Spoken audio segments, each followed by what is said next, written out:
All right, welcome to VMware Explore 2024 Las Vegas, day one. John, welcome.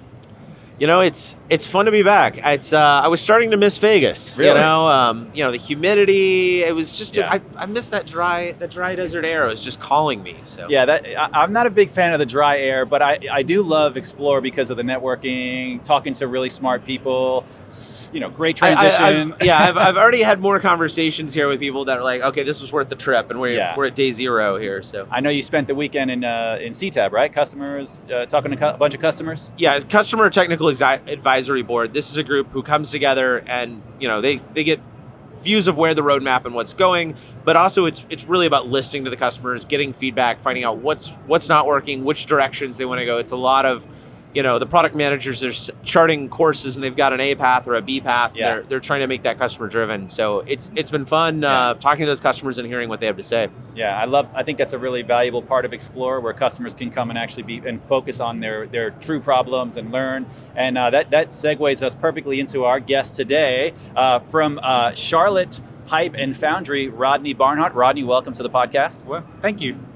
Charlotte guy. I'm from Raleigh, so we're basically neighbors. Neighbors, yeah, basically neighbors. Welcome to Vegas. So John told me that he spoke to you earlier this week in CTAB. How was that? CTAB was great. This is my first year doing CTAB, and I really appreciated the opportunity to provide feedback to the program managers. Yeah. Some of the conversations John and I had, I think he just saved me a lot of time at Oh work. Yeah. He's good for that. Yeah, so I did appreciate that. Nice. Yeah, well, you and I, we got in touch because we were talking about some of the work that you're doing with VMware Cloud Foundation, some of the testing you've been doing, some of the migration, some of the hardware refreshes that you're looking at. And so I would love to pick your brain and see what the project is and how's it going. When we first deployed VMware Cloud Foundation, we would not do a hardware refresh. So we deployed the SDDC manager, and then we converted an existing Cisco Blade Center 3-tier to VMware Cloud Foundation. Not a task I would recommend. That was before they had Brownfield. So now with 5.2, you can import with Brownfield, which makes it a lot easier. Import, yeah, absolutely. So we basically had to reconfigure the entire Blade Center. And just going like one host at a time, pulling it in. Yeah, initially you have to pull out 3 hosts. Yep. And then create a cluster, and then you go several hosts at a time and kind of rotate through. So then came a hardware refresh. Okay. So in reevaluating, we decided, since we're running VMware Cloud Foundation, to go vSAN ready nodes. Yep. So that creates even another migration because 3-tier and vSAN are not compatible.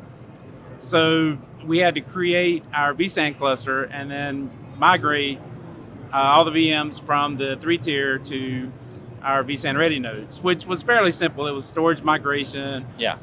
But then comes the part where you have to collapse the old environment.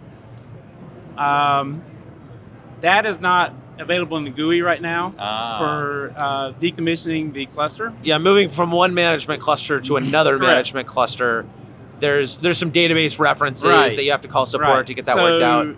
To do that, you have to call support and arrange to get an engineer, and then they go in and edit the database and make your new cluster your primary cluster. Then you can delete the old cluster, and then you can decommission out the host. Okay. So if you're on one platform and you're going to go to another platform, there are some obstacles in getting it done. It is doable, but you generally do have to involve support to do it.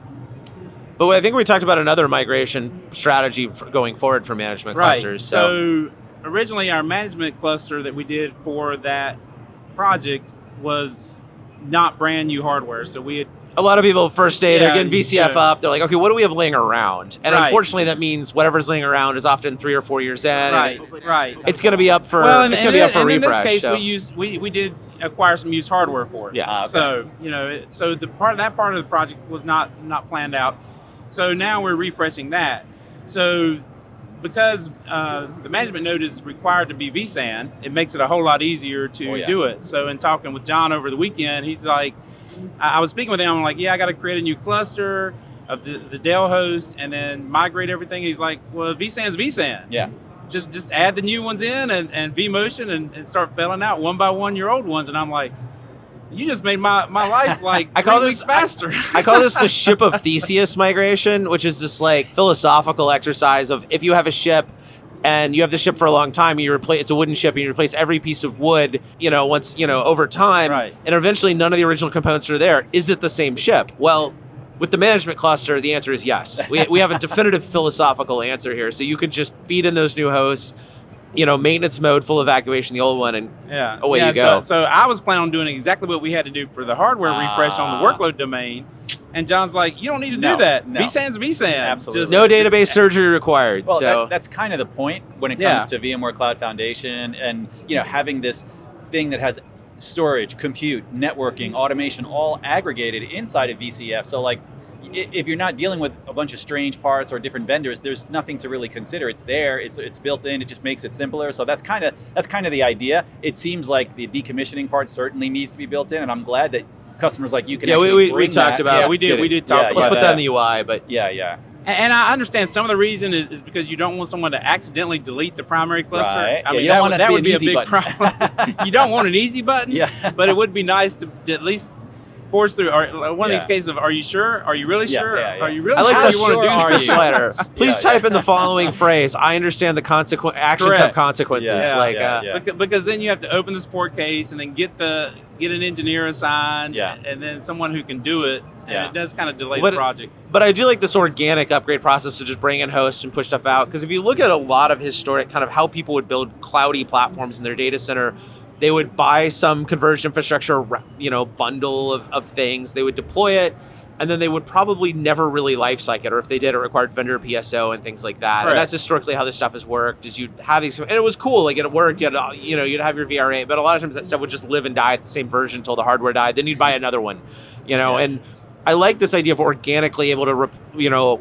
replace out the management component host or replace the workload domain components without having to repave everything. Well, correct. And in the past, because we tend to cycle our hardware every 5 years, you would have to redo everything. But now going forward, it looks like I can just buy new vSAN nodes, add them in, start phasing the other ones out. That's right. And make it a lot easier process. Well, if you think about it from a budgeting exercise, not that this is a finance podcast, but before, if you were doing it all as one, the management, the workload, you're buying all this every 5 years. That's a big budget ask you had to go ask for every 5 years. But now if you have a little bit of growth, you can add some nodes in, and then finally you hit, okay, this node's going to year 6. I want to get rid of the original 3 or 4 management nodes. Then you're just buying those hosts. Your workload domains, maybe you bought them 2 years ago. You can have staggered purchasing cycles, so you can get a more you're going to management maybe every year for a little bit here and there, but you're not going and saying, I need the multiple comma number every year. And that's kind of what this situation is. So we did like the workload domain last year, Yeah. and this year we're doing the management domains. So that kind of puts us on a separate cycle, so you're not having to buy all of it at one time. Yeah, it's very different than, you remember the old CI blocky things, and it's like, you got these 3 chassis and this big storage and these fabrics and all of this, and can I replace one component? No, never. You cannot. No. It shows up with, You need to replace storage. You got to buy a whole new SAN, stick it in there, vMotion everything. But what about the shelf I bought last year? No, we got to throw that out. It was attached to an old Don't thing. forget professional services. Professional services, that's always an added cost. Yeah. So what were some of your takeaways from the whole migration project that you've been working on? Were any lessons learned? Well, initially, if you can do a greenfield deployment, that's probably the best way to go because all the components are going to make it easier to migrate in the future. Yep. Yeah. If you're able to go straight vSAN, it sounds like it's a lot easier going forward in the future. Yeah. But that's not always possible. And with them now having brownfield, it makes getting into VMware Cloud Foundation easier. Yeah. But you're definitely going to have to plan your hardware upgrades in the future, especially if you're doing, like in our case, we had a 3-tier that we're going to vSAN. There will be some challenges there, but it is all doable. We were able to do it all without any downtime.